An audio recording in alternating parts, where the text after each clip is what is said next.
Hare Krishna.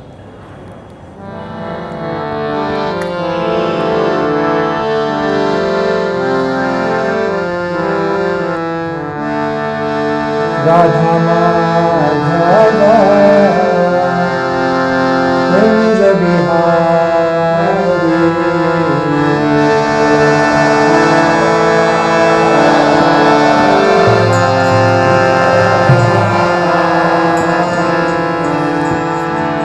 Jaya Radha Madhava Kunja Bihari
चक्षुरुन्मिलितं येन तस्मै श्रीगुरवे नमः।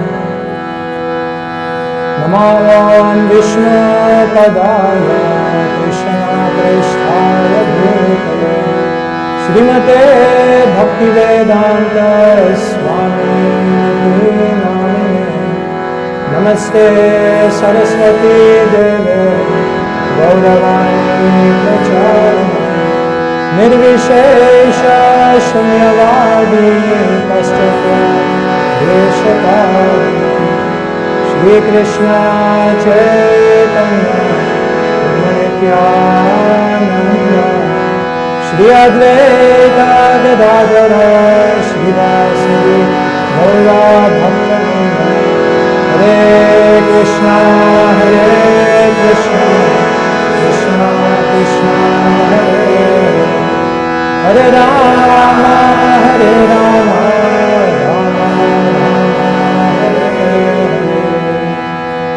Prabhupada ki jai.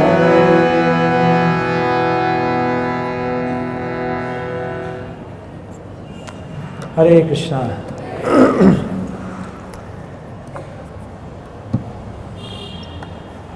So my parents are from Gujarat.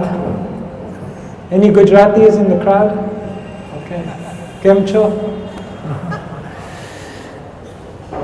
But somehow they came to London in the 1970s.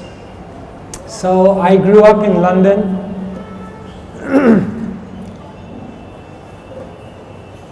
Once Prabhupada said, London is hell. So I grew up in London and I went to school there and I went to university. At university I studied computer science and management. So as I was going through university, I began when I was 18. And somehow or other, I grew up in a family where materially everything was there. 2 cars, 2 houses, 2 phones, too much, so much. I saw people who had so much, but somehow something was missing. Something was lacking. All the success in the world, investment bankers, lawyers, doctors, PhDs, MSCs, BSCs, MADs,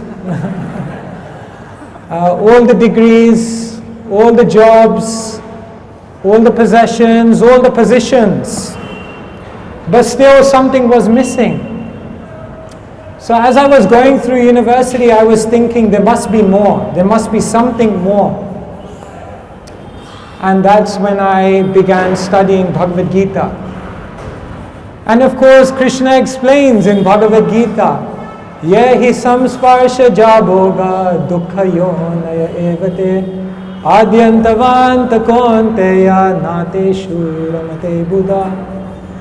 If you're a Buddha, if you're an intelligent person, samsparsha jaboga, that type of enjoyment which comes from contact with material things, the intelligent person realizes dukkha yonaya evate. It may bring you some pleasure, but eventually distress will come.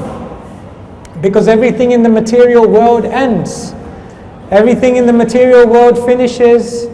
Therefore Krishna says, shashvatam, everything is temporary. So Krishna says, if you're wise, then you don't get involved in these things because adyavante,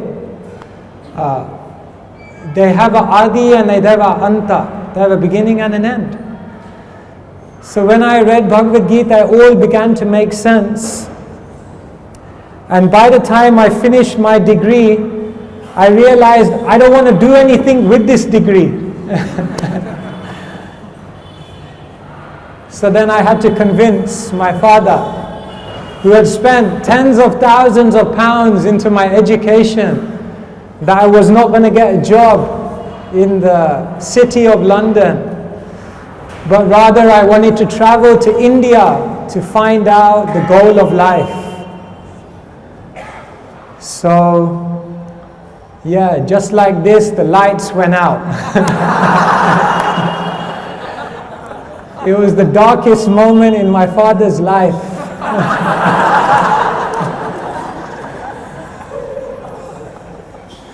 And he said, religion. He said, I don't want you to get too much into religion. Little bit is okay, but don't go too deep. Because religion is one thing, when you go in, you never come out. I said, no, don't worry, I'm very balanced. And then I ended up like that. He already knew. So I convinced him, no, I have to go to India. So all of you are from Mumbai, isn't it? All of you are from Mumbai, no? Yeah. So Mumbai is very special for me because this is the first place I came to, Mumbai, as a 21-year-old. And I had the fortune to stay in Chowpatty at that time. This was in 2002, so 21 years ago. And that was the beginning of living as a brahmachari. So we slept on the floor, and as all of you know, we lived in the ashram. And now and again I would ring my mom and my dad, and they would say, when are you coming? When are you coming home? I said, just now coming, just now coming. They said, how long? So I spent 6 months in India at that time. And then I went back and I said, no, I need 1 more year, 1 more year. And like this, 1 year became 2 years, 2 years became 5 years, 5 years became 10 years, 10 years became 20 years. And still, like Krishna left Vrindavan and said, I'll be back. They're still waiting. But my parents are very nice. They made a big sacrifice. And they could not understand why I made this decision. But now they are beginning to appreciate. But ultimately, it's not that you have to leave home. It's not that you have to become a brahmachari or take sannyas. Because Bhaktivinoda Thakur says, Grihe thako, vane thako, sada hari bole dako. Doesn't matter. You stay in the forest, you stay in the home, whatever ashram you are. Stane stita shrutigatam tanuvandano bir. Stay where you are. Actually, it doesn't matter so much. But bring some spirituality into your life. So for me, life has changed so much over the years. My parents gave me the name Sandeep. And then later on, when I joined the temple, they called me Bhakta Sandeep. And then at one time, I got initiated and they called me Sutapadas. And then I took the vows of sannyas, and nowadays they call me a Swami. So many names changing, but ultimately, we're all souls. What's in a name? Ultimately, we're trying to develop some love for Krishna. Because Krishnadas Kaviraj Goswami, he says, Prema dhana vina vyartha daridra jivan dasa kori vetan more deha prema dhan. You can have everything in your life, but prema dhana vina, if you don't have the wealth of love, daridra jivan, then you must be considered a very poor soul. So, whether you're a das, whether you're a dasi, whether you're a swami, whether you're a swamini, also they have. The real question is, how much love do you have in your heart? So we're coming in front of Krishna every day and we're praying that we develop some love. Srila Prabhupada had so much love for Krishna. Someone was saying in the Bhagavatam class the other day that people ask, what is Gopi Bhav? Gopi Bhav. And one devotee said, you want to know what Gopi Bhav is? Gopi Bhav is when at 70 years old you step on a ship with 40 rupees on your pocket, have 2 heart attacks on the ship, arrive in a foreign country and go underneath a tree and start chanting Hare Krishna to share Krishna with the whole world. That's Gopi Bhav. That's love. If you want to know how much love you have for Krishna, ask yourself, how much sacrifice am I willing to make for Krishna? If you want to know how much love you have, then ask yourself, what do I make my decisions in life based on? Pleasing Krishna or pleasing my own mind and senses? If you want to know how much love you have for Krishna, ask yourself, how much commitment do I make to Krishna on a day-to-day basis? If you want to know how much love you have for Krishna, then ask yourself, how much have I made the instructions of my spiritual teachers my life and soul? Then based on these things we can begin to understand how much love we have for Krishna. So Srila Prabhupada, he had so much love for Krishna that he just left. He left India. And then later on he came back to India. Srila Prabhupada went here, there and everywhere teaching people about Krishna consciousness. And Mumbai was very, very special to Srila Prabhupada because he said, Mayapur is my place of worship, Vrindavan is my home, but Bombay is my office. So all of you are living in the office of Srila Prabhupada. And Mumbai is the gateway to the whole world. So, all of us, our responsibility has been made clear by the Shastra. Bharata bhumite hoilo manusha janma jar, janma sarthak karikar, para upakar.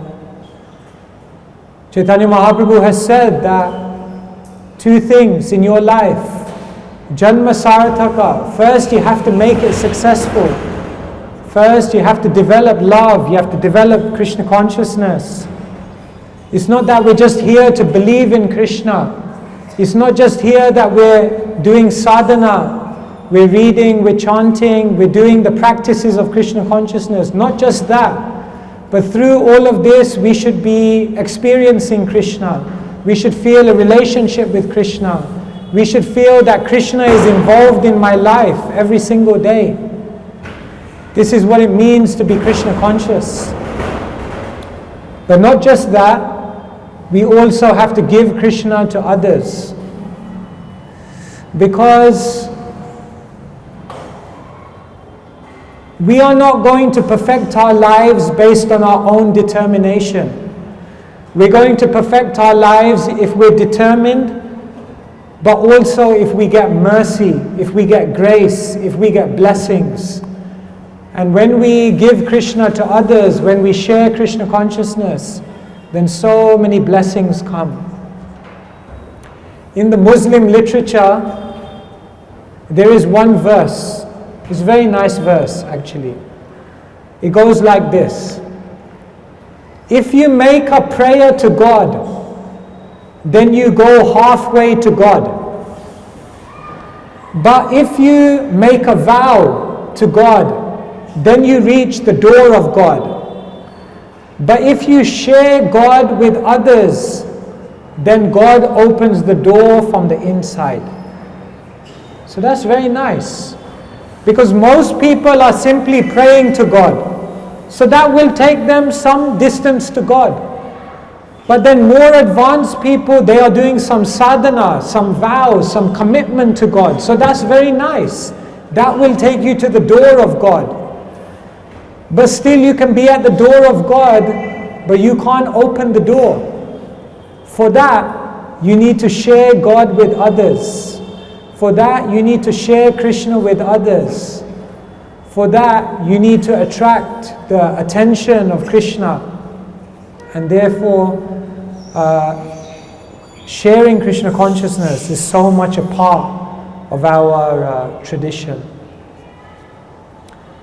So, there's so much to do in life. there's so much, life has become so meaningful for all of us because every day we have 24 hours and we can decide how we want to spend that time. Chanakya Pandit says, Ayusha kshana eko pi nalabhya svarna koti bi. One moment of time, once you lose it, you can't buy it back even if you have millions of gold coins. So each of us have the opportunity to ask ourselves, how do I want to spend my time? And so if we design our life in such a way that every activity is either helping for us to become more Krishna conscious, or every activity is helping others become more Krishna conscious. If we can structure our life in this way, then life becomes beautiful. So, now we are here in Vrindavan. And in Vrindavan, Srila Prabhupada said, is for inspiration. But then we have to go back. You'll have to go back to Mumbai. And then what you'll have to do is take all the inspiration from here, take all the teachings, take all the guidance that has been given, and then you will have to build a very Krishna conscious life there in Mumbai. But you don't need to worry, because Jiva Goswami, he says, there are two places in the world which are the most holy places. One place is the Leela Stali, the place where Krishna performed his pastimes, Vrindavan. But Jiva Goswami says there's one other place in the world which is just as holy as the Leela Stali. And you know what that place is? The Seva Stali. The place where you have service. The place where you have an opportunity to serve Krishna. This is as sacred, as holy, as powerful as the holy Dham.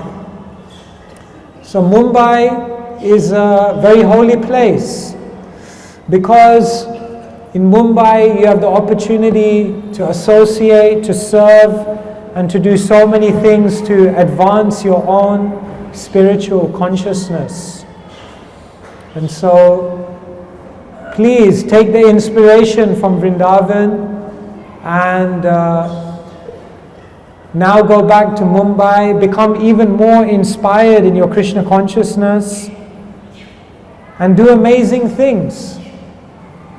Every devotee is amazing. It doesn't matter who you are, what ashram, what gender, what age. Every devotee can do amazing things because you can change people's lives.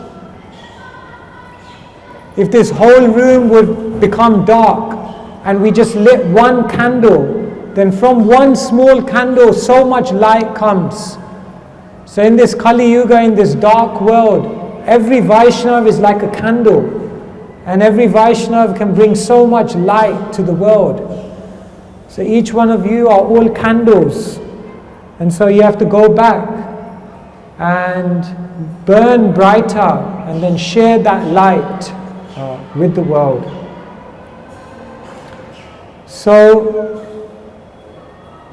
let me open it up to all of you and ask whether there is any specific topic or any specific question or anything specific you would like me to address maybe, and then we can have a little bit of interaction and I can try to respond to anything that's on your mind. Yes, Prabhu.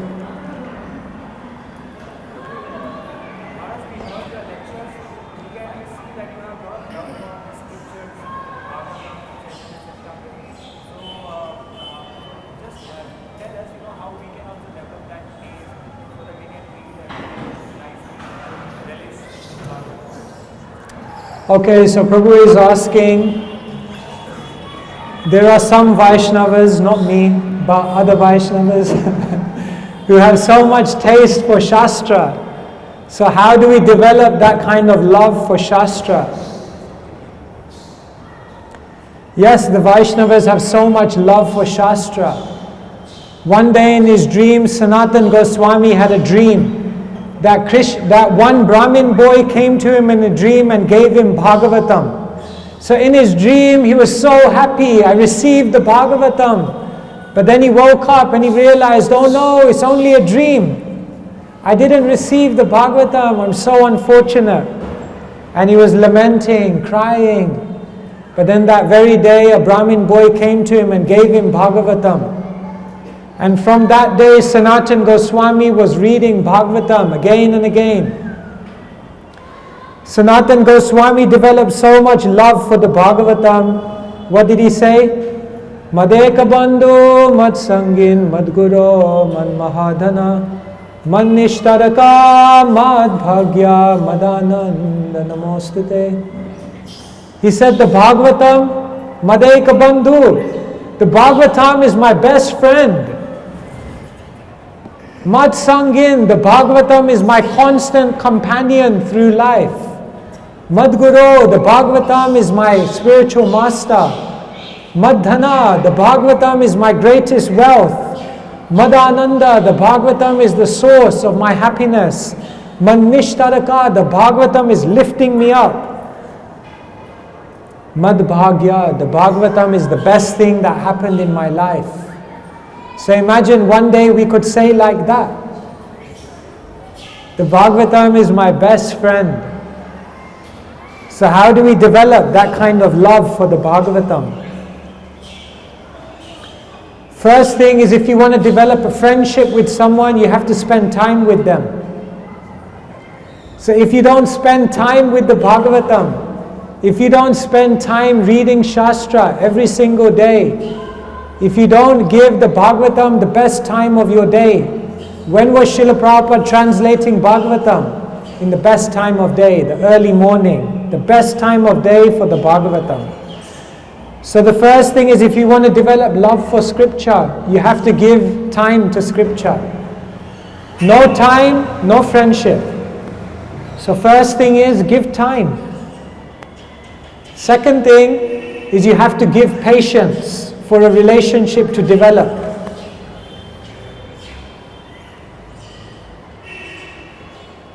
There's no love in a relationship unless there is commitment. So in any relationship, husband and wife, mother and child, relationship between friends, only if you give patience, time, some days you may feel happy with them, other days you may not feel so happy with them, but you continue serving each other. So some days you read the Bhagavatam and it's very nice. Other days you read Bhagavatam and you feel very disconnected.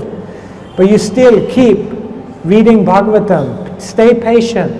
Don't think, no, it's too difficult, I cannot do it. No, everyone can do it, but you must give time. So that's the second thing. First is you give time, and second thing is be patient. Third thing is share the Bhagavatam with others.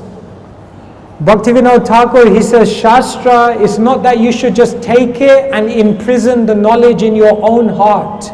But you should take the knowledge of Shastra, you should try to understand it, and then you should creatively share it with other people. Because when you serve the Bhagavatam, then the Bhagavatam reveals more of its beauty to you. So the third thing is share the Bhagavatam with others. And the fourth thing is, whatever you're learning from the Bhagavatam, apply it in your life. Because when you apply the teachings of the Bhagavatam in your life, then you will begin to see how amazing the Bhagavatam is. Because you'll see, every time I live by the words of the Bhagavatam, my life becomes better. And when you develop that kind of faith, then naturally you will keep going back to the Shastra.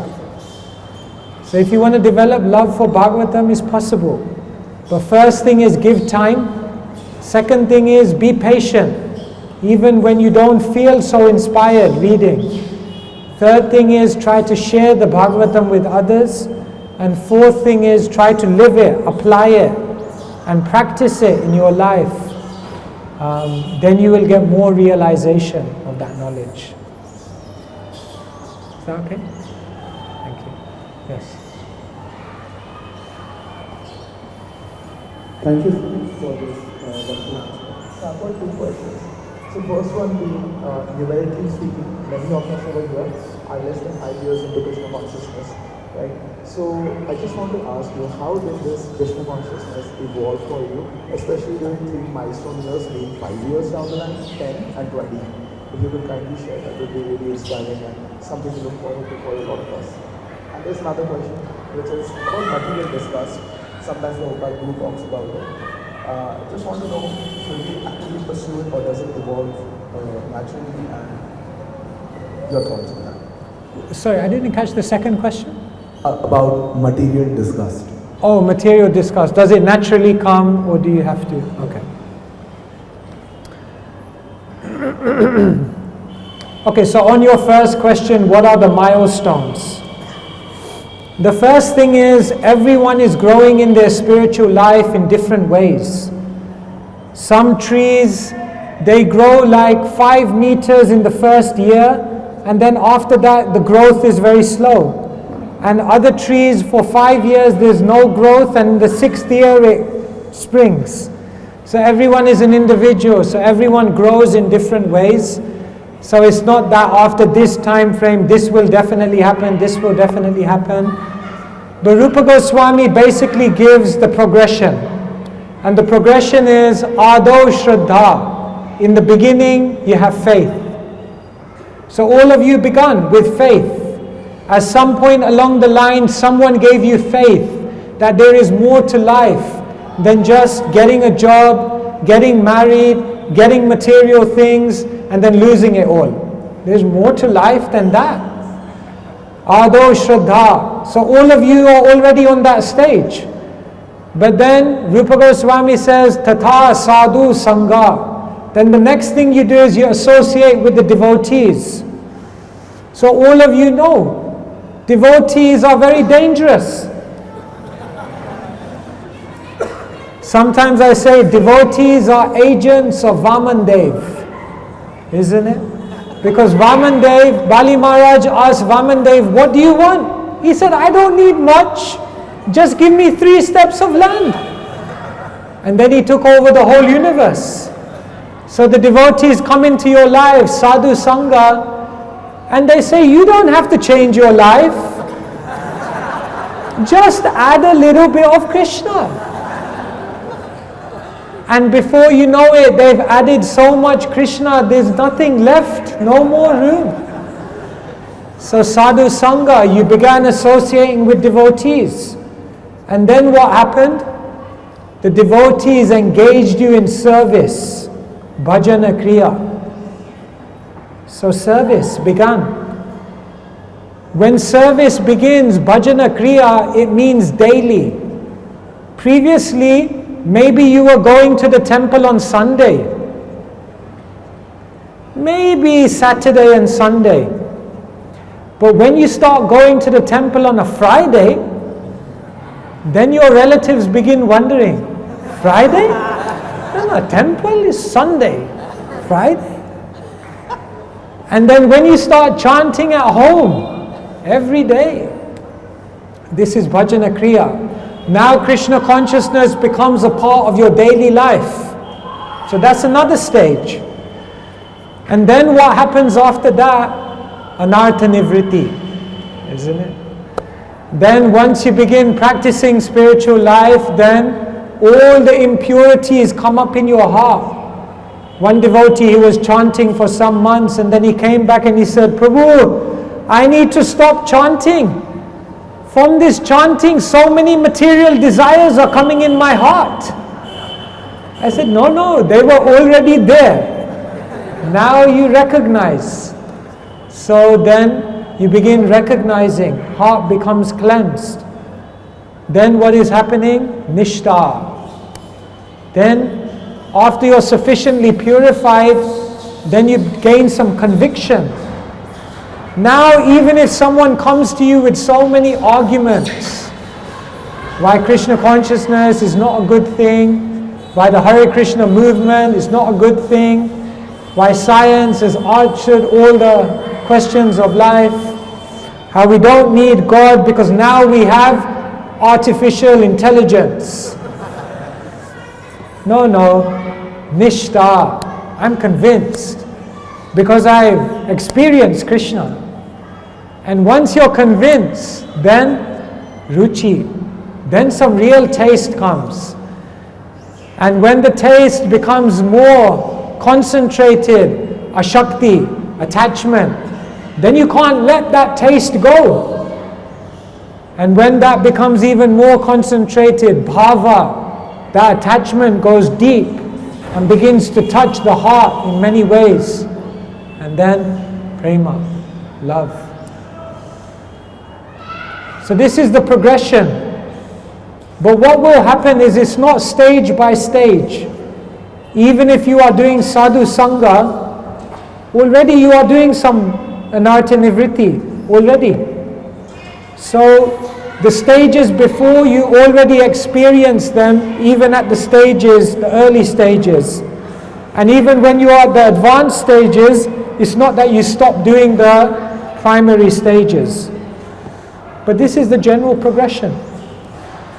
So in Madhurya Kadambini, Vishwanath Chakravarti Thakur is explaining this so we can understand some of the milestones. So if you read books like this, then you can understand how your journey will go. And then your second question is, how do we become materially disgusted?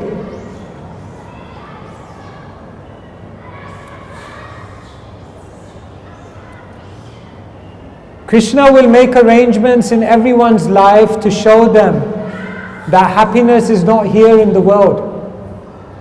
One time, one man, he came to Srila Prabhupada and he said, Prabhupada, can you read my palm? So all the devotees were thinking, what kind of question is this? Yes. Asking Prabhupada. Prabhupada said, yes, I can read. So the devotees thought, my God, for the first time ever, Srila Prabhupada is going to read his palm. So he took his hand. So Prabhupada began looking at his palm. So he was looking, everyone was coming round. This man was now on edge. So Prabhupada said, very interesting, Prabhupada said. And then he looked up at the man and he said, definitely. So everyone was thinking, wow. They were queuing up, maybe I can be next. Prabhupada said, definitely. Janma, Mrityu, Jara, Vyadi, Dukha, Doshanu, Darshanam. Birth, death, disease, old age, it's all coming. I see it, it's in your palm. So ultimately all of this distress, all of this disgust will come to us. But what happens in the world is that people experience this material disgust, but because they don't have anything higher, then they keep going back to the same thing. Actually, most people in the world know there's no happiness here. Most people in the world know this world is miserable.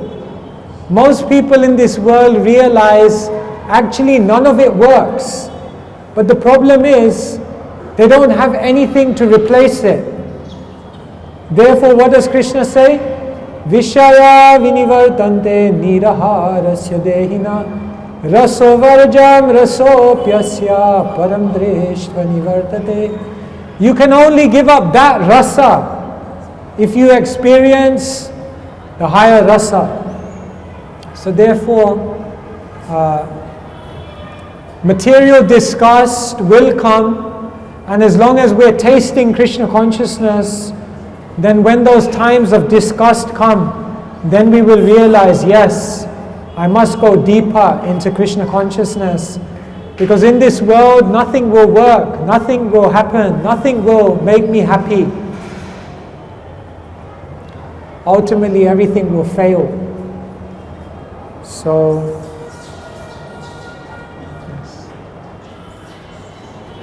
anyone else? Any questions? Anything you would like to ask?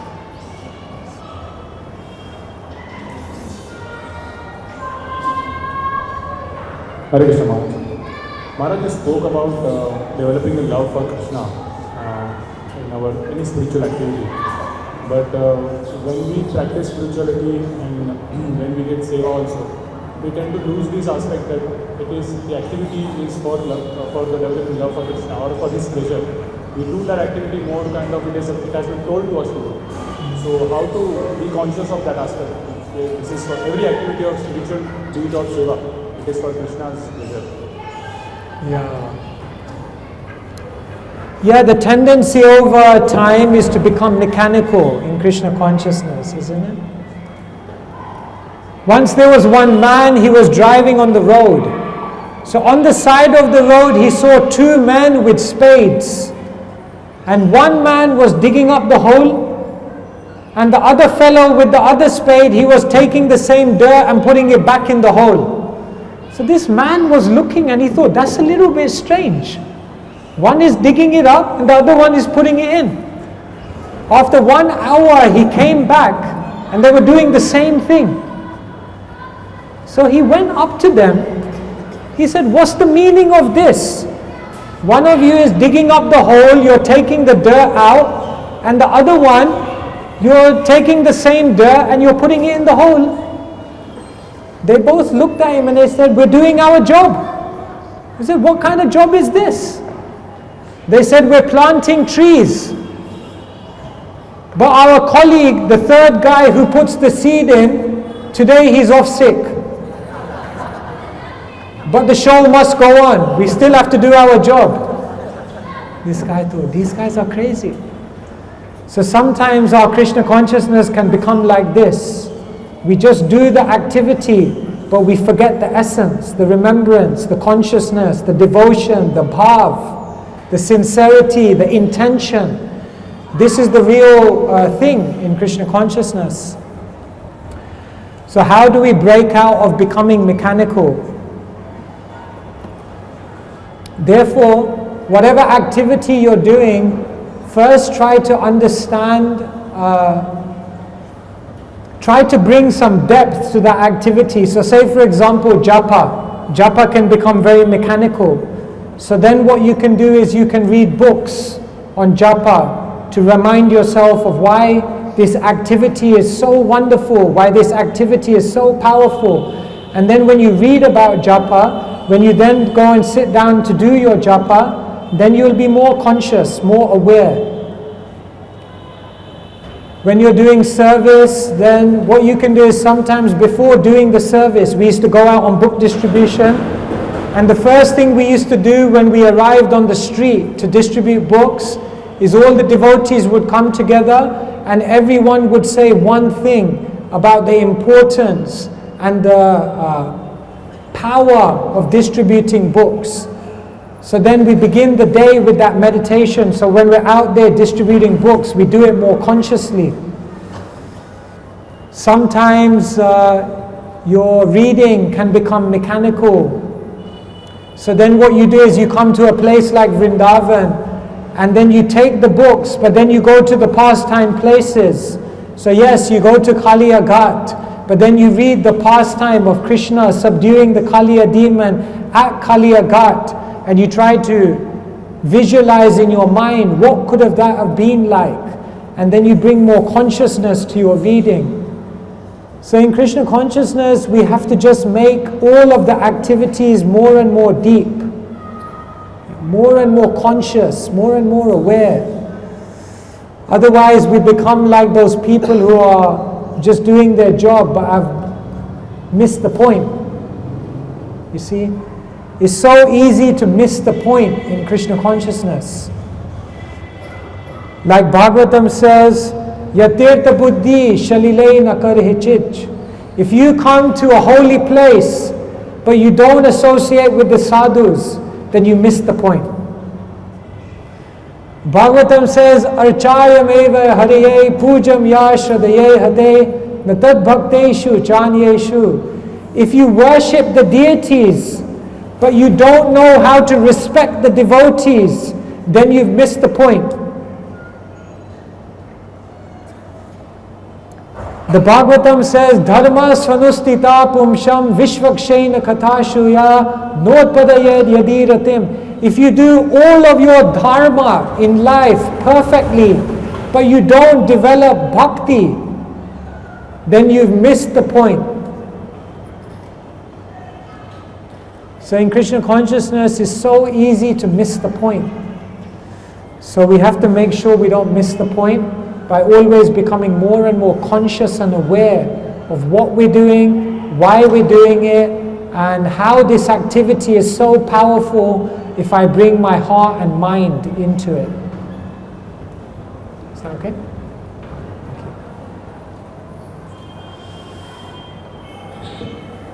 Thank you, Maharaj. So, Maharaj, earlier in material life, when we were newer devotees, we had limited interaction with devotees, and so it was always very nice. And it's easier to tolerate things in the material world. As more of our life becomes Krishna consciousness and devotees, we start practicing on a full-time basis. Sometimes we have to then tolerate certain things in Krishna consciousness with the devotees, and that becomes really difficult. So, some thoughts on that. So how to tolerate things within the Krishna consciousness movement?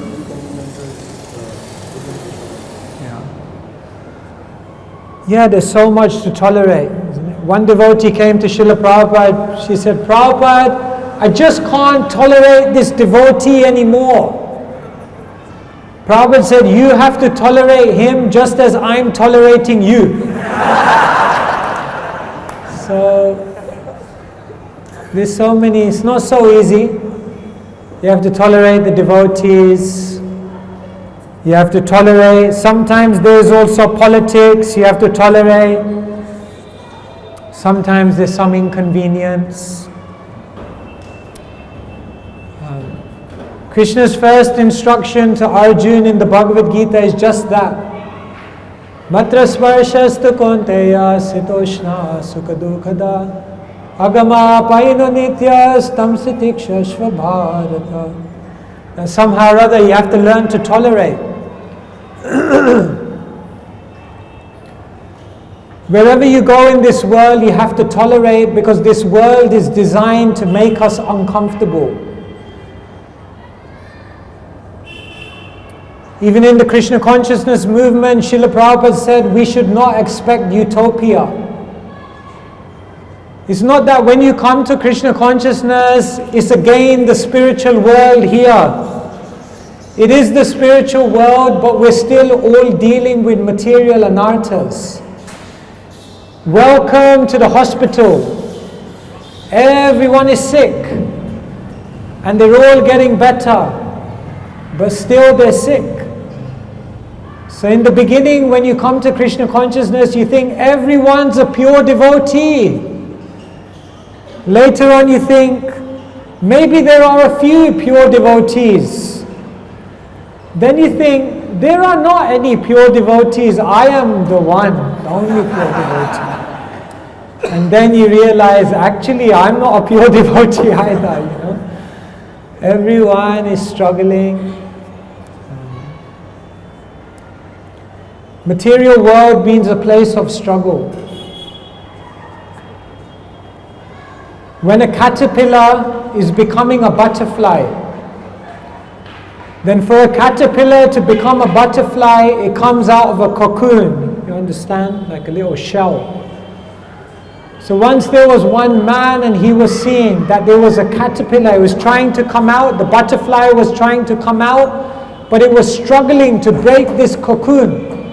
So he thought, let me help. So he brought one knife and he slit open the cocoon so the butterfly could fly.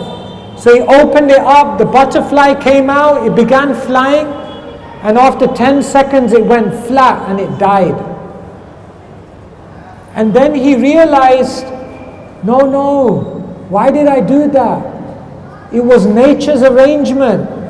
It was nature's arrangement for the butterfly to have to struggle to break open the cocoon. Because as breaking open the cocoon, it would develop strength in its wings.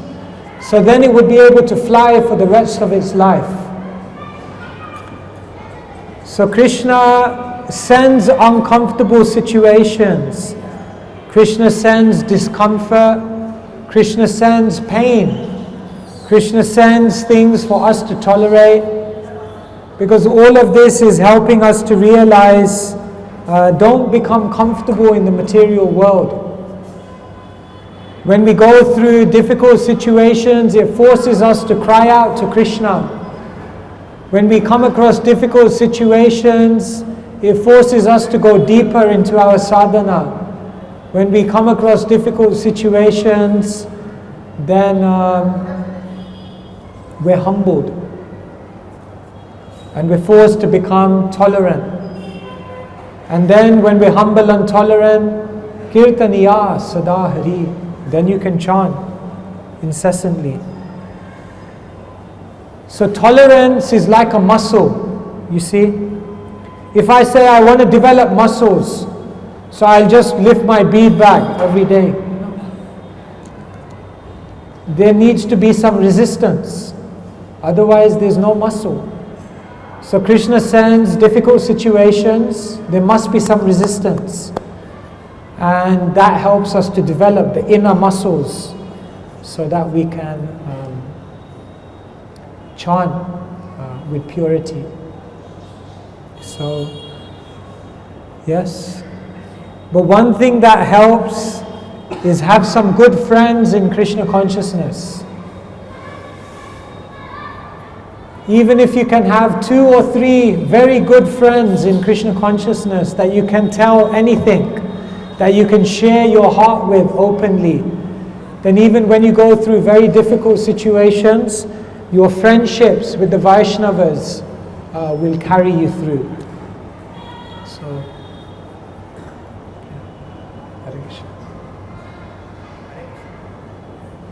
anyone from ladies' side? Okay. Yeah, so then. Maharaj, you have studied in London, right? And you have done the graduation. And you have came to India for searching your goal. And what made you the decision that you have taken the decision for becoming brahmachari for the rest of your life? What is the point of time? At that point of time, what is the ultimate goal? Like for becoming the rest of my life, I will become brahmachari. Is that mandatory to become brahmachari for spiritual life? Yes, we have vacancies if you're interested. But it's not mandatory. It's not mandatory. So, okay, so first question, you asked, I was living in London, why did I come to India? Well, main reason why I came to India is because my father wanted to launch a lawsuit against the temple. So I needed to escape the country. No, it wasn't that bad. But it was good for me to come to India because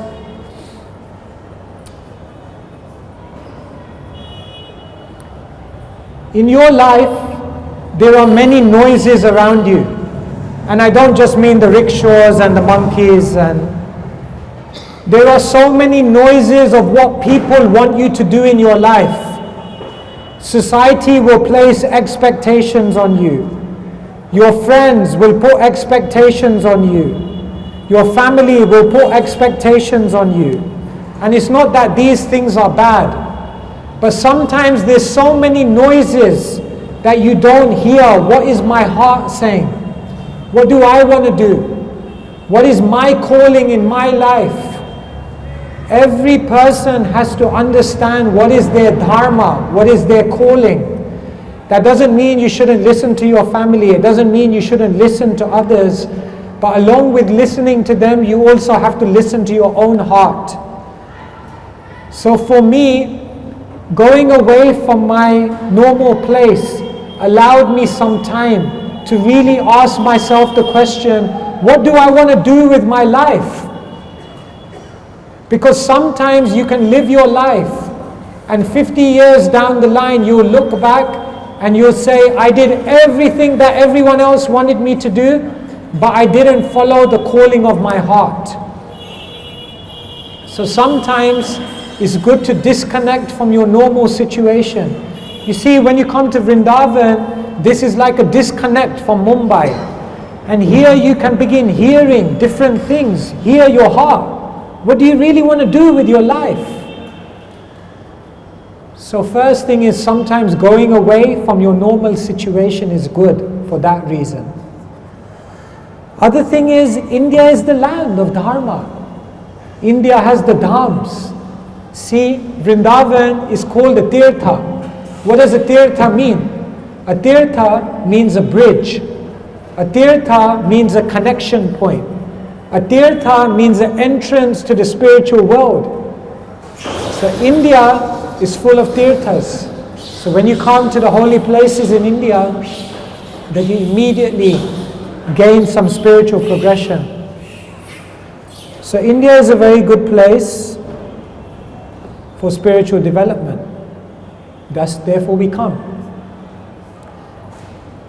Why did I decide to become a brahmachari? Actually, when I joined the temple, it's not that I thought now I will be a brahmachari for my life. I thought I need some time. Let me study. Let me at least get some training.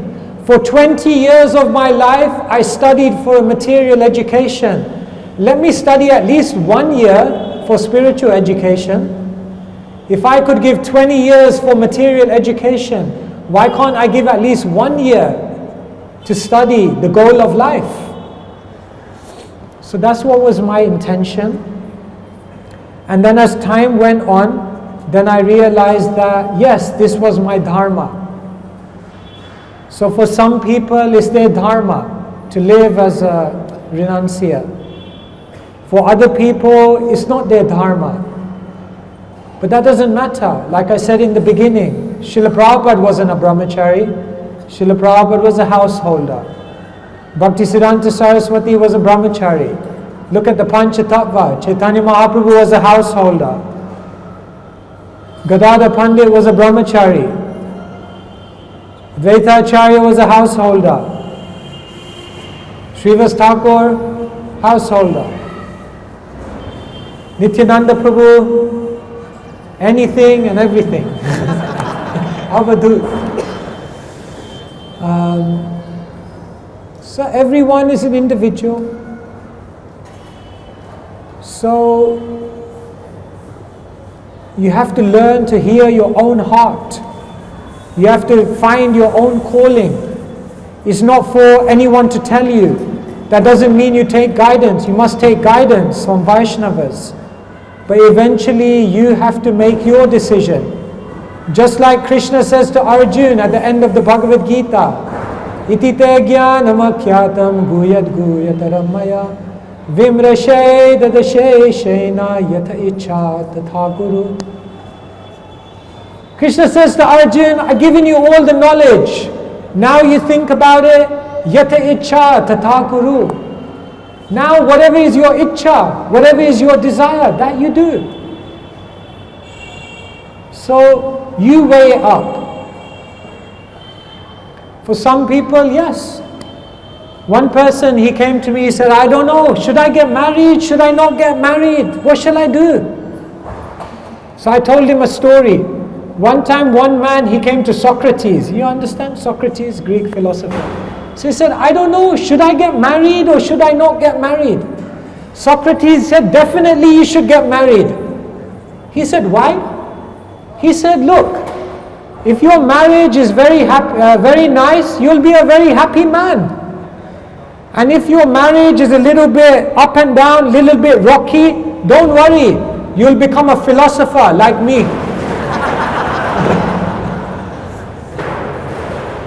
So whatever ashram,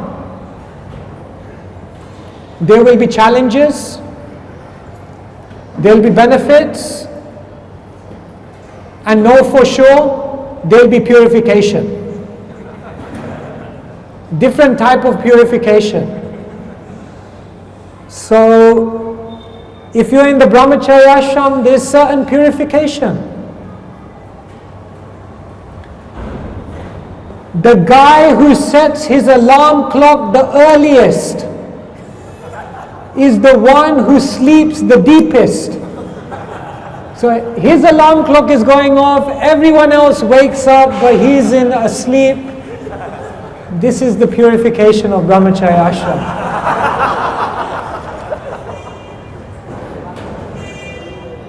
In householder life, then you know better than me.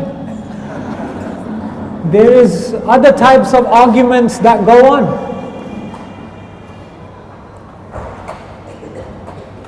They say in an argument between husband and wife, the husband always gets the final word. Yes, dear.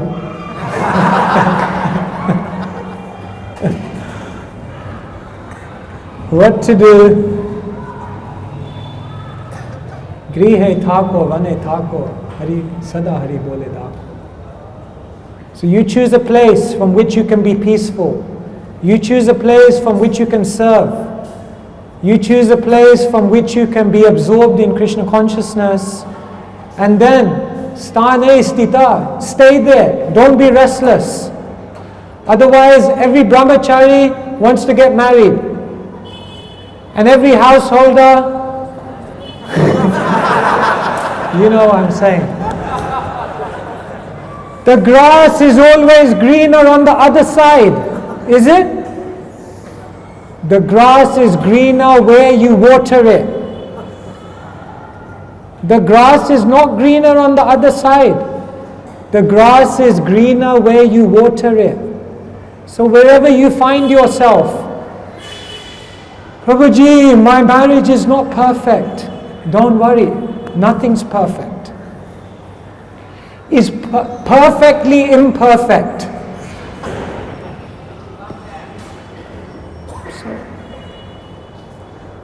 Otherwise, view the vikalpa. See, Vishwanath Chakravarti Thakur says, one stage of unsteady devotion is view the vikalpa. You can't make up your mind. Maybe I should be a brahmachari. Prabhupada said it's the best path. No, but then I need space. I can't live with all these. Maybe I should become a householder. No, but then I have to get a job. Let me be a brahmachari. Always back and forth. Just choose.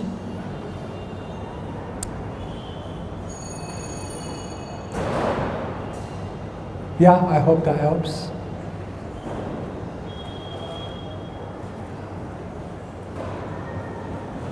Whoever gets the mic.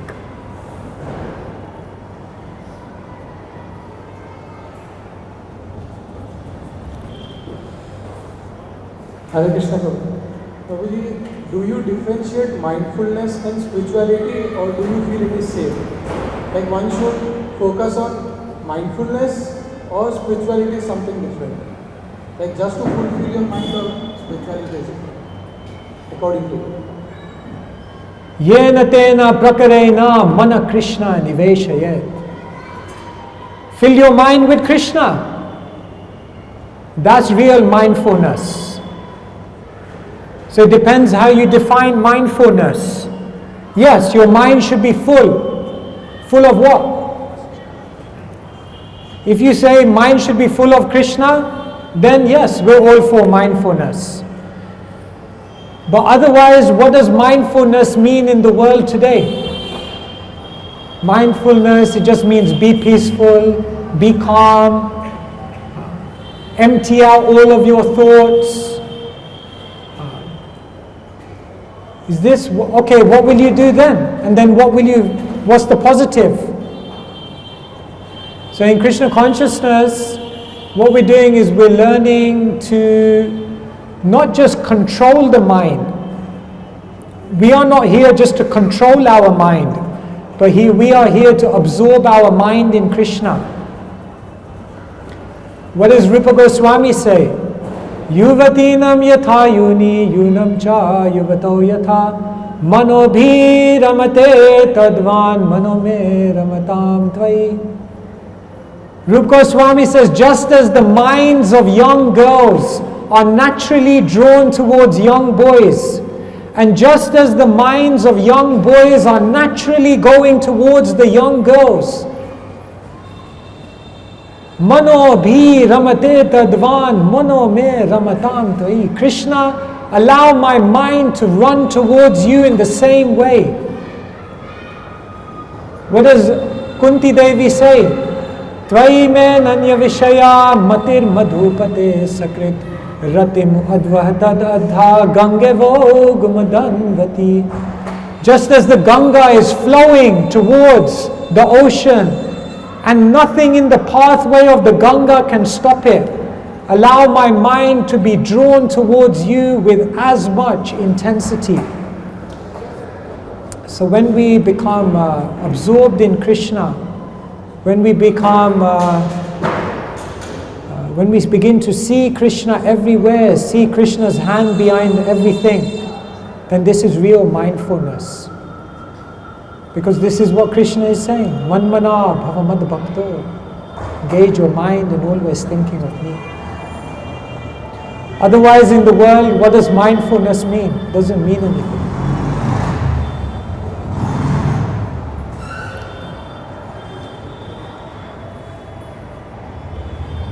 Maybe Matajis can ask, they didn't get a chance.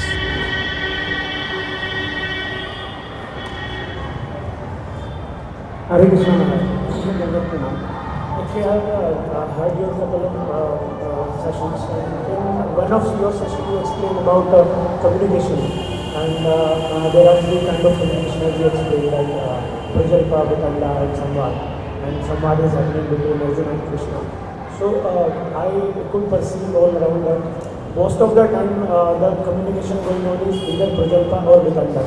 So how to curb that, because that is ultimately hindrance in the spiritual path, in the progress to spiritual path. So how to curb that when you are in the household life? Because in association of devotee that samvad can happen. But out of the context, when we are out in the material world, then almost every time the prajalpa is happening. So how can we draw a line that no one can cross that and we can remain free of that communication? Hare Krishna. Yes, so when we are out there in the world, how can we avoid prajalpa? See, reality is you're living in the world, you can't just have katha with everyone out there because they are not sajatiya. To have katha, you have to have sajatiya, like-minded association, but they are not having the same aspirations. So, somehow you have to try to bring some spirituality into the conversation. You see, once there was a motor racing driver and he came to see Srila Prabhupada at the manor in London, in the temple. So for 30 minutes, you know what Srila Prabhupada was speaking to him about? Motor racing, motor cars, you know, this engine, that engine. Devotees were thinking, Srila Prabhupada, was he speaking all these things? And then finally at one point in the conversation, Srila Prabhupada said, when you are driving such high speed, then sometimes there is crash. So then he says, yes, sometimes there is crash. You know, people die. People die. Prabhupada said, what happens at the time of death? And then boom, Om Namo Bhagavate. Then it begins. And then actually people are ready to hear you a little bit because they had some relationship with you.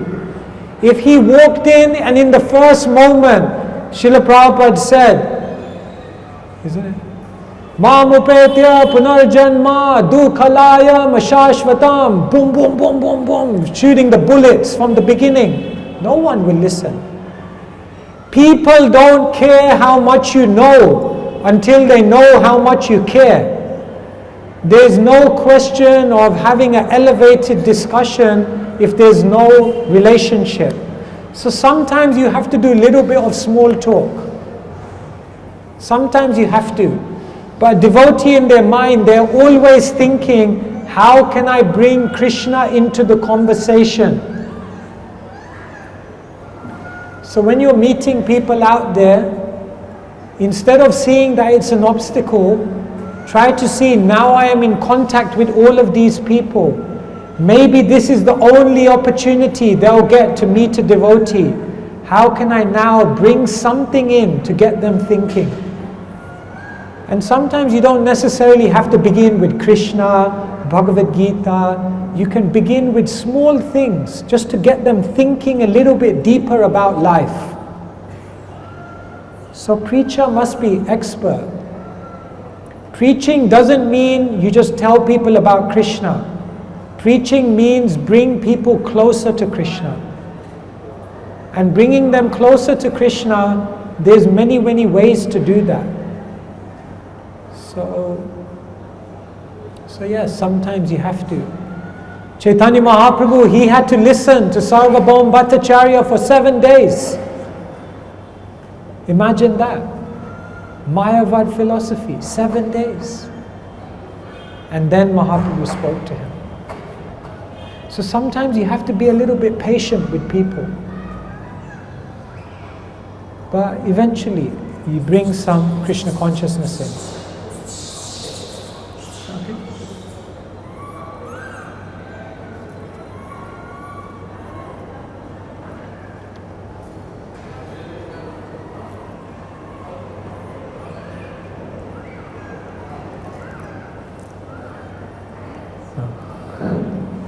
Yes, Isan. Actually, I have 2 questions. First is it possible that a person who is trying to be in a Krishna consciousness and is connected to ISKCON, is it possible that he or she again fall back to the material world and never came back, at least in this life? And if yes, then what are the mistakes they made? Yes, very good question. They say joining Krishna consciousness is like joining the mafia. You can't leave because you know too much. Too much information. You can't leave. Once you come to Krishna consciousness, no one can ever leave. Even if you leave the Krishna consciousness movement and again you try to enjoy outside in the material world, it doesn't taste the same anymore. You go to a party, you do some sense gratification, and in the mind, all the Bhagavatam classes are coming back.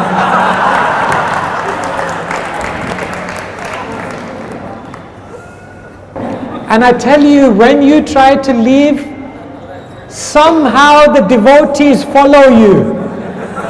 You will find them somewhere. Somewhere they will come to meet you.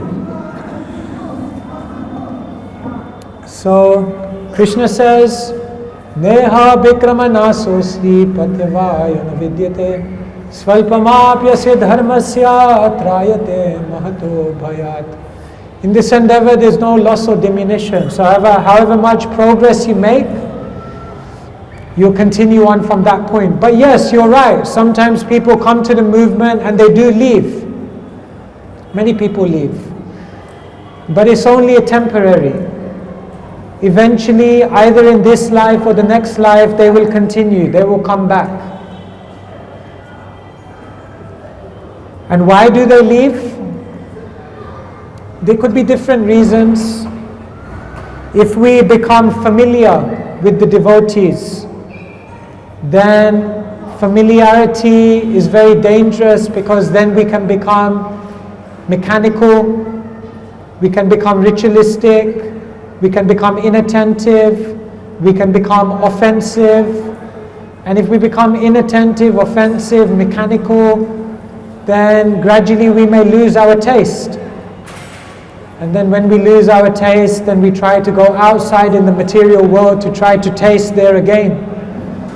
So temporarily someone may leave because of these things. So we have to guard against that. We have to try to avoid inattention, avoid being offensive to others, offensive to the holy name. We have to always be very sensitive in how we're doing everything in Krishna consciousness. And every day we have to go in front of Krishna and we have to pray, as Srila Prabhupada prayed, that Krishna, never let me fall down. Never let me fall down. So yes, in a deeper sense, no one leaves. In a practical sense, someone may leave, but eventually they will come back. And the reasons why we leave: inattention, offensiveness, like this. Another question is, which incident from Krishna's pastime is very dearest to your heart? I just want to know that. Which incident from Krishna's pastime is very dear to my heart? Well, one day a fruit vendor, she came to Krishna. And Krishna, his hands were very, very small. And in those days, if you wanted to buy something, then it was bartering. So Krishna picked up some grains in his small hands. How many grains you can fit in the small hands? And then Krishna walked over. And as he walked over, then many of those grains slipped through his hands. So then he came to the fruit vendor with hardly anything. But he came with his charm, with his beauty, with his smile, with his childish innocence. And the fruit vendor, her heart was captured. And she said, doesn't matter, whatever you give. And she filled up Krishna, filled him up with however many fruits he wanted. No consideration, oh, he has only given me this, he has only done that much. No, she just gave.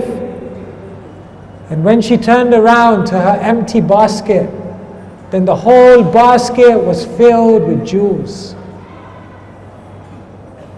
That's so nice. Because every day we're calculating so much in our relationship with Krishna. 1 for Krishna, 2 for me. 2 for Krishna, something for me. Holding back. Holding back our time, holding back our faith, holding back our energy, holding back our talents. No, use it all for Krishna. If you have talents, use it for Krishna. If you have money, give it to Krishna. One industrialist, he came to Srila Prabhupada, he said, Prabhupada, I have so many factories, I have so many employees, I have so much money, but I have so much anxiety. Prabhupada said, yes. Chintam aparimeyam cha pralayantam upashrita kamopa bhoga parama etavaditi nishtata.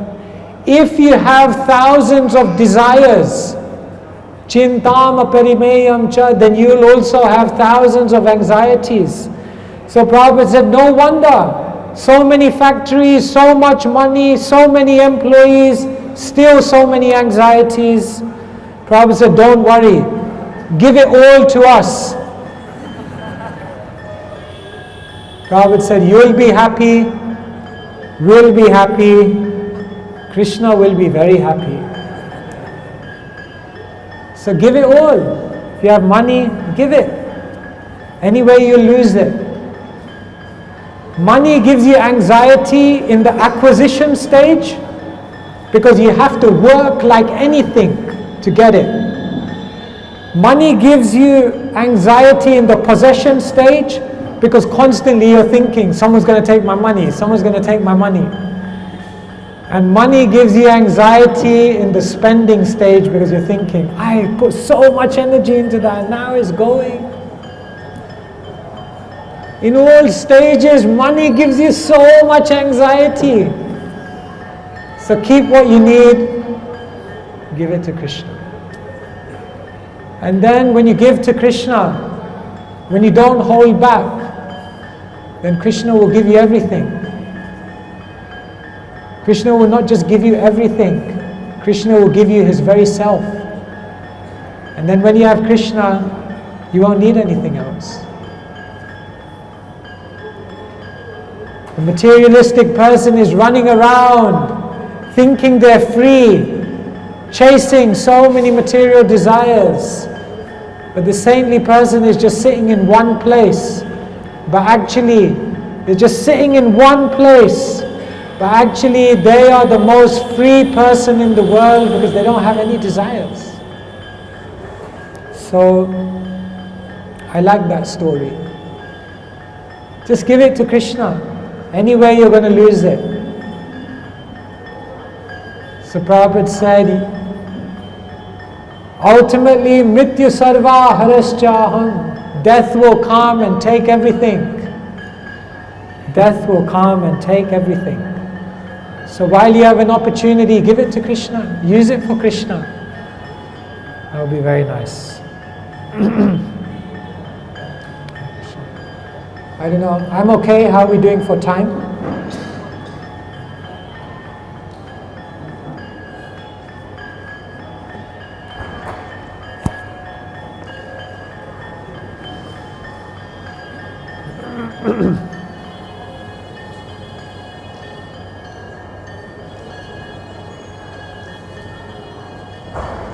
Hare Krishna.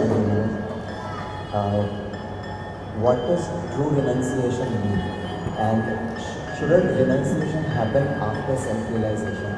For example, if someone is having that thought process that just because he don't want to suffer in his material life, he enters, like he renounces the material life, then would he attain the self-realization in Krishna consciousness?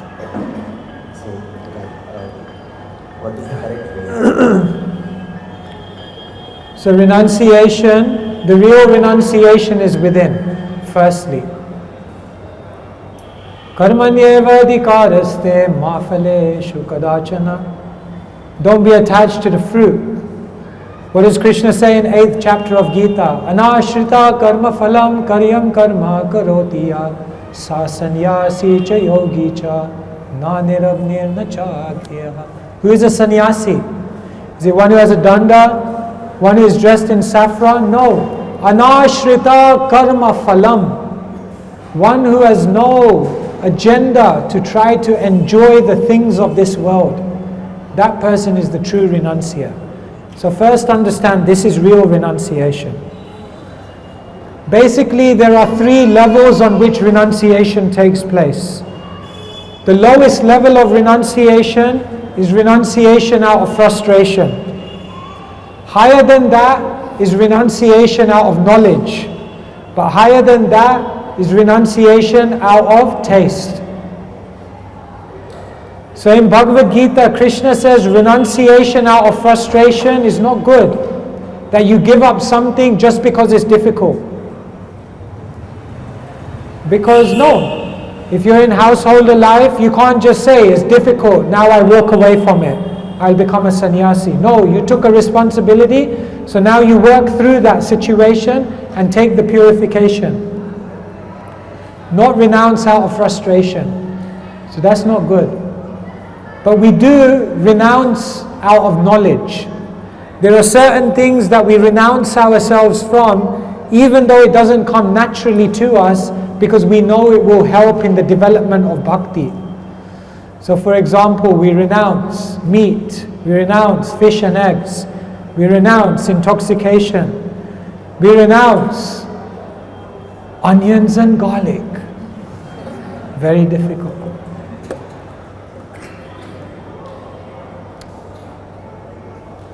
We still may have the taste, but we know, let me renounce because it's good for me. And then eventually we renounce out of taste. Because when we get the higher taste, then you don't need any of these things. So vairagya means detachment. But vairagya has a double meaning. Vishesha raga. Understand? Vishesha means special. Raga means attachment. So the Sanskrit word vairagya means detachment. But the double meaning is a special type of attachment. So the highest renunciation is naturally coming when we're attached to Krishna, when we love Krishna. But until we get there, there are certain things that we renounce out of knowledge because it helps us on our journey to taste things. And there are certain things that we don't renounce because if we renounced it, we would just be renouncing out of frustration, and that would not be beneficial in our journey. Therefore, Krishna told Arjuna, don't renounce the battlefield, because that was a renunciation out of frustration. But Krishna does tell Uddhava in the 11th canto of the Bhagavatam to renounce, because it's time, it's the right time in his life. And others Krishna instructs, he doesn't even have to instruct them to renounce, because they're already the highest tyagis, because they have love. So the gopis never had to tell Krishna never had to tell the gopis, now you must renounce. He didn't need to tell. Why? Shriman rasa rasarambhi vamshi vadatatastita karshan venu svaner gopi gopinathai shriyesrunaha. Because he just played his flute under the Vamsi Vat. And as soon as he played his flute, Karshan, Venu, Svaner Gopi, their minds were completely captured. So gopis, renunciation out of taste. Arjun, renunciation out of knowledge. Appropriate renunciation. No, sorry, Arjun, don't renounce out of frustration. And Uddhava, renounce out of knowledge, like that. So you see, you have to understand. There's one Sri Vaishnav story where one man, he came to his guru and he said, my wife died. My wife died. Guruji, my wife died and I didn't cry one tear. Therefore, I think so I'm ready for sannyas. And what did his guru say? Go and get married again. If you have no affection, if you have no love, if you have no connection with even someone you spend so much time with, if you even don't have that much of a soft heart that you can't express some affection in the relationship of this world, how you will cry for Krishna? So, everything is having its purpose. So we renounce in the appropriate time, with the appropriate guidance, in the appropriate way. And then eventually the renunciation will become very natural. Is that okay? Just in furtherance of my question, like how can someone put a check on himself? Like how can I put a check on myself that I'm not running away from my familiar responsibilities? So therefore Narottam says, Guru Shastra, Guru Sadhu Shastra Vakya Chitete Koriya Aikya. Therefore you have Shastra, but then you also have Gurus and Sadhus. And so they can tell you. They will tell you, now is the right time. No, now is not the right time. Raghunath Das wanted to leave. Mahaprabhu said, no, it's not the right time, go back.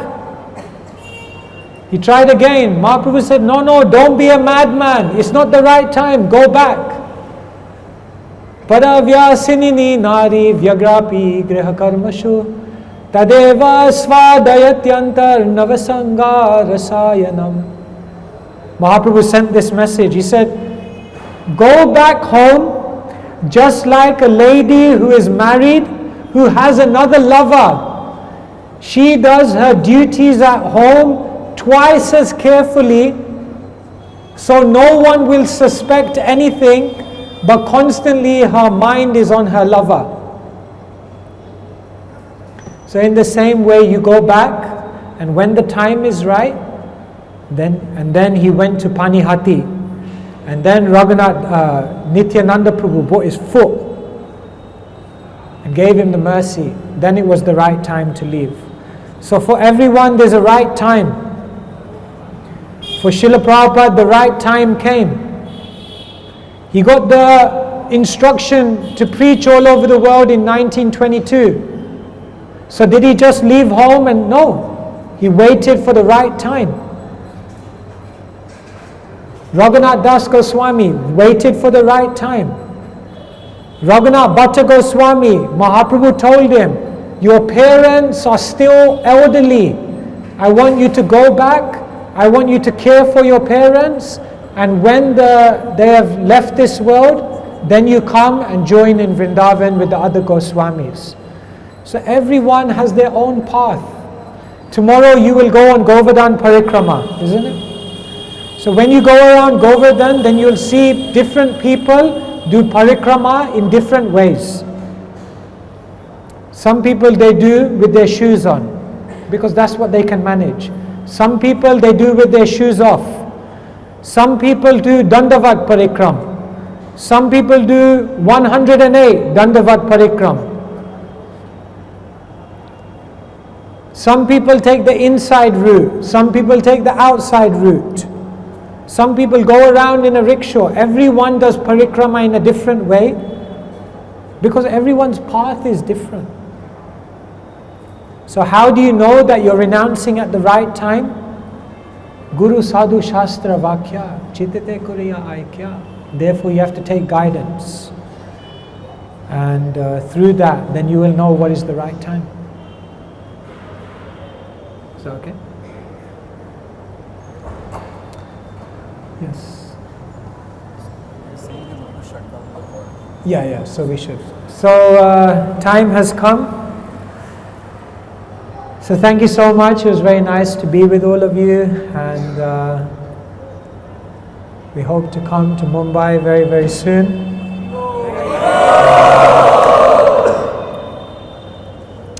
I hope I didn't say anything which was too strong, anything which may have disturbed anyone. But I wish you a very wonderful parikrama, and I wish you all success. We're part of such an amazing movement, and Srila Prabhupada built a house in which the whole world can live. So let us take full advantage of the opportunity and make our life successful. Hare Krishna, Krishna Krishna, Hare Hare, Hare Rama, Rama Rama, Hare Srila Prabhupada ki, Hare Krishna.